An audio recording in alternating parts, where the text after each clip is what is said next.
Hello everyone, it's me Akash Nil. Welcome back to our Coxbazaar second vlog. So guys, সমুদ্রের সৌন্দর্যতা দেখে নিজেকে আর সামলে রাখতে পারলাম না। আপনাদের শুধু একটা কথাই বলতে চাই, ঘরের ভিতর বসে বসে নির্থক অপেক্ষা না করে বাইরে বেরিয়ে আসুন। দু চোখ ভরে এই বিশ্বকে দেখুন, জানুন, জীবনটাকে উপভোগ করুন।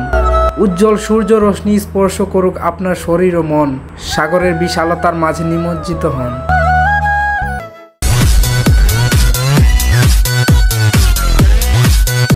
সো হে গাইস, সারা রাত জার্নি করার পর হোটেলে উঠে একটু রেস্ট নিয়ে আমরা নাস্তা করে তিনজনে আবার বের হয়ে পড়লাম একটু বিচে যাওয়ার উদ্দেশ্যে।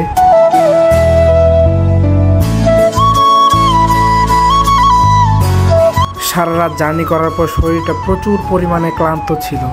হোটেলে ওঠার পরে তিনজনে একটু ঘুমিয়ে নিয়েছি, কারণ না ঘুমালে তো সারাদিন ঘোরাফেরা করা যাবে না। আমরা এই যে সুগন্ধা পয়েন্ট থেকে হাঁটতে হাঁটতে সামনে এগোচ্ছি। সামনে হচ্ছে সুগন্ধা পয়েন্ট থেকে মাত্র 2-3 মিনিট লাগে হেঁটে যেতে। আমাদের হোটেলটাও মোটামুটি কাছে, আমাদের হোটেল থেকে টোটালি 6 থেকে 7 মিনিট লাগে আপনার হচ্ছে বিচে যাইতে।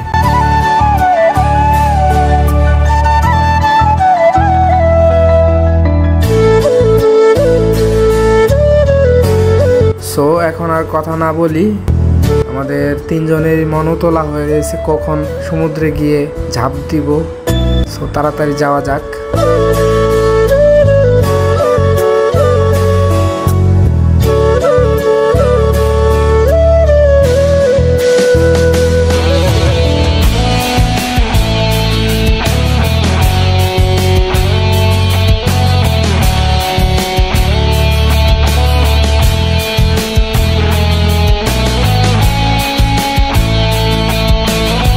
বিচের পাড়ে বালিগুলো প্রচুর পরিমাণে গরম, এখানে স্যান্ডেল ছাড়া হাঁটা একদমই যাবে না। আর গাইজ বলে রাখা ভালো, বিচের পাড়ে অনেক ক্যামেরাম্যান, তারপরে হচ্ছে আপনার এই যে লাইফ জ্যাকেটওয়ালা, তারপরে টিউবওয়ালা, তারপরে এই যে বিচে চালানোর জন্য যে বাইকগুলো আছে, অনেকেই এগুলা আপনাকে অফার করবে, কিন্তু এগুলাতে যাওয়ার আগে অবশ্যই তাদের সাথে দামটা ফুরিয়ে নেবেন। আমাদেরকে অনেকে অফার করেছে, কিন্তু আমরা যাইনি, আমাদের এগুলো প্রয়োজন নেই। সো অবশেষে আমরা সমুদ্রের পানিতে পা ভিজালাম। এইবার আমরা মনে যত দুঃখ আছে, কষ্ট আছে, সব কিছু সমুদ্রের কাছে উজাড় করে দেব। আর গাইস, আপনাদের কাছে একটা রিকোয়েস্ট থাকবে, যদি জীবনে বিয়ে করেন বা গার্লফ্রেন্ড থাকে, তাদের নিয়ে ভাই কখনো সমুদ্রে আসেন না। যদিও আসেন তাহলে তাদেরকে সমুদ্রে গোসল করতে দিন না, এতে আপনার চাইতে মজা মানুষ নেবে বেশি। কি সুন্দর ভিউ রে ভাই, কোটি টাকার ভিউ। আমার তো ভিডিও করা বাদ দিয়ে মন চাচ্ছে শুধু সমুদ্রে সারাদিন গোসল করি। বন্ধু শাকিল আর ফয়সাল ভাই অলরেডি পানিতে নেমে গেছে, তারা হচ্ছে অনেক মজা করতেছে। আমিও যাবো একটু পরে, আমি একটু ভিডিও করতেছি।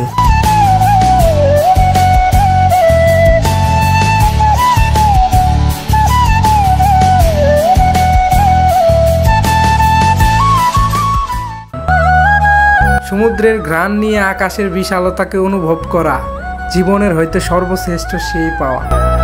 আমার জীবনে এর চাইতে বেশি আনন্দ আমার কখনো লাগেনি।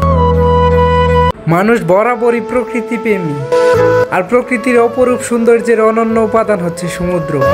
নীল সমুদ্রের অপার প্রাকৃতিক সৌন্দর্যকে ভালোবাসেন না এমন মানুষ পৃথিবীতে বিরল। পৃথিবীর মধ্যে সবথেকে দীর্ঘতম সমুদ্র সৈকত হলো আমাদের বাংলাদেশের কক্সবাজার। এই কক্সবাজারের মতো এত সুন্দর সমুদ্র সৈকত আর পৃথিবীর বুকে কোথাও নেই।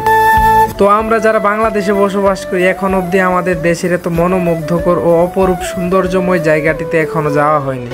অনেকেই হয়তো প্রকৃতির এই অপরূপ সৌন্দর্য আমরা উপভোগ করতে পারিনি, এমনকি নিজের দেশে ঘরের পাশে থাকতেও দেখতে পারি না।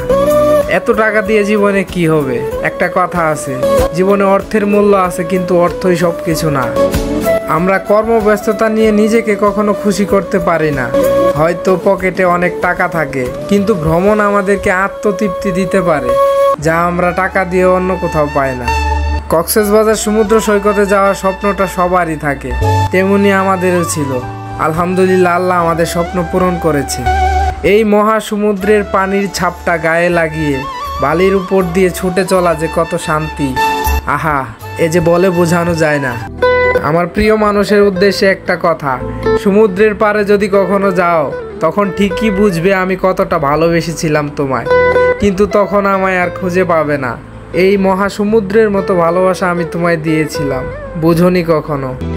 এই কক্সবাজার সমুদ্র সৈকতের মতোই আমার এই বিশালতার ছোঁয়ায় তোমায় আগলে রাখতে চেয়েছিলাম, কিন্তু তুমি আজ অন্য কারো মায়ায় পড়ে গেছো। এই সমুদ্রের নীল পানি আর নীল আকাশের মাঝখানে চিৎকার করে তোমায় নিয়ে কিছু বলতে ইচ্ছে করছে।